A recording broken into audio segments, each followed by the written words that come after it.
நண்பர்களுக்கு வணக்கங்க. Saravanan natural agro YouTube சேனலை பாருங்கள், சப்ஸ்கிரைப் பண்ணுங்கள். அப்போ தான் நம்ம போடுற பதிவுகள் அனைத்தும் உங்களுக்கு உடனுக்குடன் சேருங்க. நம்ம போடுற பதிவுகள் அனைத்தும் இயற்கை விவசாயம் சார்ந்த பதிவுங்க. இப்போ பார்த்தீங்கன்னா நம்ம கருப்பு கவுனி நாற்று நடவு பண்ணுறோங்க. நாற்று விட்டுருந்தோம். அது நாற்று எப்படி வருதுன்னு அவங்களே கேட்டுக்குங்க. என்ன ஒரு வளமான மண்ணுக்கும் மற்ற மண்ணுக்கு நாற்று எப்படி வருதுங்கிற வித்தியாசத்தை கேட்டுக்குங்க. ஏங்கம்மா மற்ற பக்கம் நீங்கள் நடவு பண்ணுறது கெமிக்கல் விவசாயத்தில் பண்ணுற பக்கம் நாற்று பிடுங்கிறதுக்கும் இதுக்கும் நாற்றுனுடைய தன்மை எப்படிமா வருதுங்க? இது நாற்று அடிக்காத சேரில்லாத அருமையாக வருதுங்க. சரிங்க. பக்கம் பிடுங்க நாற்று அந்த போகுதுங்க. நல்லா இருக்குதுங்க. இயற்கையாக பண்ணுறதுனால நல்லா இருக்குதுங்க. நாற்று கருப்பு கவுனி நல்லதுங்க. ஆமாங்க. அப்போ நீங்கள் இவ்வளோ பக்கம் இத்தனை வருஷமாக நட்டுட்டு இருக்கீங்க. அதுக்கு இயற்கை முறை விவசாயம் பெஸ்ட்டுன்னு நினைக்கிறீங்களா, அல்லது இது மாதிரி ரசாயன உரங்கள் போட்டு பண்ணுற விவசாயம் பெஸ்ட்டுன்னு நினைக்கிறீங்களா? இயற்கை உரம் தாங்க நல்லது. அதுதான் நல்லதுங்க. ஆமாங்க.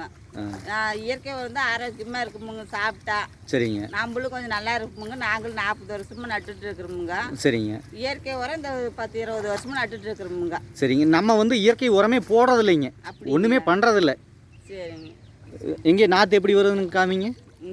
அங்கே பாருங்க, அந்த அப்படியே அந்த தாய் மண்ணோட அந்த நெல்லோட அப்படியே இருக்கு பாருங்க. நாங்கள் இதை அடிக்கிறதே இல்லைங்க, சேரே இல்லை, அதனால அடிக்கிறதே இல்லை, அப்படியே கட்டுறோங்க நாங்கள். இதுதாங்க நேச்சுரலானதுங்க.